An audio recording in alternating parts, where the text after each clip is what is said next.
What's up guys, my name is Ace, and yesterday's aftermarket part that was added with the weekly challenges for Modern Warfare 3 is the JAK Volkh Kit for both the KVD Enforcer Marksman Rifle and the KVD Inhibitor Sniper Rifle. So in today's video, we're going to be diving deep and breaking this down to see exactly how it works, how it stacks up against the base version of the gun, and also I'm going to be sharing a few attachment combinations to use with this aftermarket part. And diving right in, let's start this off with the Marksman Rifle, the KVD Enforcer.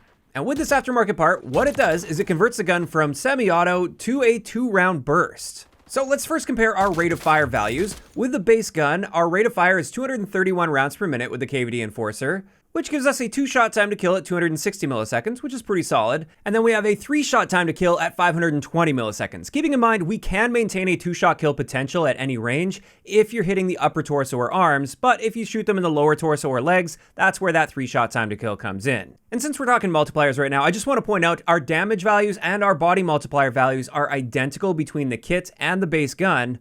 And it's the same thing with our range values. The only difference here is going to be our bullet velocity, which is a bit slower with the JAK Volkh Kit. But back to our rate of fire comparison. With the JAK Volkh Kit, it does turn the gun into a 2-round burst, and within each burst, our rate of fire is roughly 450 rounds per minute. And then we have a very, very slow burst delay at 700 milliseconds. That is insanely slow and very, very punishing if you don't get a 1-burst kill. And what this means for our time to kill potential is with a 2-shot kill, we're getting a very fast time to kill potential now at 133 milliseconds. So there's a lot of potential there. But the moment you need that 3rd shot and therefore a 2nd burst to get your kill, your time to kill shoots all the way up to 966 milliseconds, which is extremely slow in this game. Essentially, if you miss that first burst against any enemy that's paying attention and knows you're there and isn't busy dealing with someone else, well, you're pretty much screwed in that situation. They can kill you many times over before you're going to get that 2nd burst off. So we can already see here, this is definitely a high risk, high reward sort of a setup. But next, let's have a look at our recoil comparison when using this kit. And as we can see here, there is very little recoil, and the gun will always recenter between each of those bursts. Since we have such a long burst delay, there's so much time for the gun to recenter back to your initial point of aim. And honestly, so much of the deviation you're seeing here, aside from that little bit of vertical recoil, is just due to our idle sway on the gun. Now, in saying that, you can see with the base KVD Enforcer, this is also a very accurate gun that recenters nicely between shots. So technically, the kit's actually a little bit less accurate. But again, you're getting a very noticeably better time to kill potential if you can hit both bullets from the burst. Speaking of which, let's circle back to our range and multiplier chart here. One thing I want to point out is in the maximum damage range, while it is going to be a 3-shot kill if you're shooting lower torso or legs, in that maximum damage range from 0 to 47 meters, you only need to land one of those 2 bullets to that bonus zone, so the upper torso or arm. So if your first shot hits them in the lower torso and the second hits them in the upper torso, you will still maintain a 2-shot kill there within that maximum damage range. And that's good to know with a gun like this. That means you should be seeing very consistent 2-shot kills with this. You just have to make sure those 2 shots are coming from the same burst. And those are the most important stat changes that come with this kit for the KVD Enforcer, but I also just wanted to point out that we do see a 16% improvement to our flinch resistance. All of our movement speed values are harmed between 2 to 5%, and then our aim down sight and sprint out times are also harmed by 6%. And that's it when it comes to this kit on the KVD Enforcer.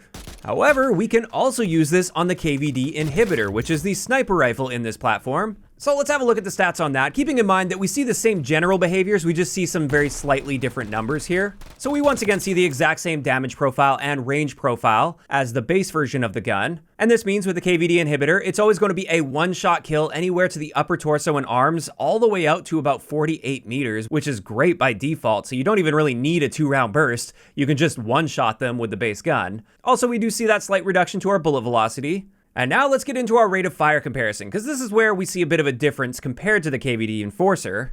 With this, the base KVD Inhibitor in semi-auto will have a rate of fire of 130 rounds per minute, meaning our 2-shot time to kill potential is 462 milliseconds, and our 3-shot time to kill is 923 milliseconds. Although, like we just saw earlier, it's not that difficult to just get a 1-shot kill for a literal 0 millisecond time to kill. But then let's have a look at what happens when you put the kit on the inhibitor. And as we can see here, our rate of fire within each one of those 2-round bursts is 313 rounds per minute. But again, we have that same very slow burst delay as with the Enforcer at 700 milliseconds, which means, once again, with a 2-shot kill, we see some huge benefits here time to kill wise at 192 milliseconds. That's excellent, even though oftentimes that 2nd shot isn't even necessary. The 1st shot will be getting the kill. Whereas when we get to a 3-shot kill, if you don't get a 1 burst on them, or if there's multiple enemies, for instance, this is going to take you over a second to kill now. So there we go, very similar characteristic, but now let's get into our recoil comparison. And this time around, you can see there's definitely a little more recoil within each of the bursts. However, it is still recentering nicely between each of those bursts. And when we compare it to the base KVD inhibitor, it's got significantly less recoil overall, since it does recenter between those bursts. But in saying that, the base recoil pattern is pretty easy to manage as well, because it just kicks very nicely upward and to the right. But then finally for this kit on the inhibitor, we see similar stat changes to our flinch resistance. We see a 15% reduction here, which is a nice bonus. All of our movement speed values are harmed even more than with the Enforcer. These are going to be reduced by 4 to 6%.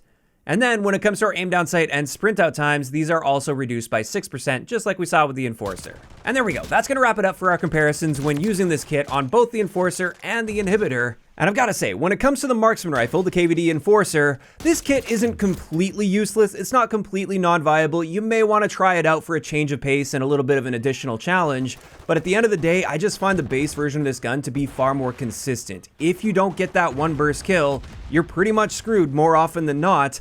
And especially against enemies that are using a lot of movement, they're sliding, they're jumping, they're doing a lot of that stuff, I find that you often get one hit marker, then you're just standing there like an idiot waiting for that second burst as the enemy easily kills you. So I'm not saying you can't make this work, I'm just saying it's a big challenge, and personally, I would rather just use the base version of this gun. And then when it comes to the sniper rifle, the KVD Enforcer, I think this kit is totally useless on the sniper for 6v6 multiplayer. And the reason behind that is quite simple. If you're using the KVD inhibitor properly, you're going to be getting a one-shot kill more often than not. Therefore, that second shot in the burst is totally useless in the majority of situations.